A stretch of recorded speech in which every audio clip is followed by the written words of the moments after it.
വിശുദ്ധ ലൂക്ക എഴുതിയ സുവിശേഷം അദ്ധ്യായം 6 46 മുതൽ 49 വരെയുള്ള വാക്യങ്ങൾ. ഉറച്ച അടിസ്ഥാനം. നിങ്ങൾ എന്നെ കർത്താവേ കർത്താവേ എന്ന് വിളിക്കുകയും ഞാൻ പറയുന്ന കാര്യങ്ങൾ പ്രവർത്തിക്കാതിരിക്കുകയും ചെയ്യുന്നത് എന്തുകൊണ്ട്?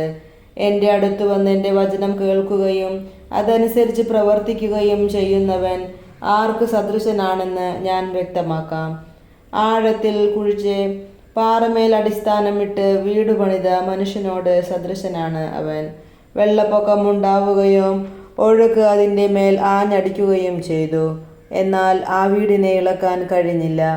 എന്തെന്നാൽ അത് ബലിഷ്ഠമായി പണിയപ്പെട്ടിരുന്നു. വചനം കേൾക്കുകയും എന്നാൽ അതനുസരിച്ച് പ്രവർത്തിക്കാതിരിക്കുകയും ചെയ്യുന്ന മനുഷ്യൻ ഉറപ്പില്ലാത്ത തറമേൽ വീട് പണിതവന് തുല്യൻ. ജലപ്രവാഹം അതിന്മേൽ ആഞ്ഞടിച്ചു, ഉടനെ അത് നിലം പതിച്ചു. ആ വീടിൻ്റെ തകർച്ച വലുതായിരുന്നു. നമ്മുടെ കർത്താവായ മിശിഹായ്ക്ക് സ്തുതി.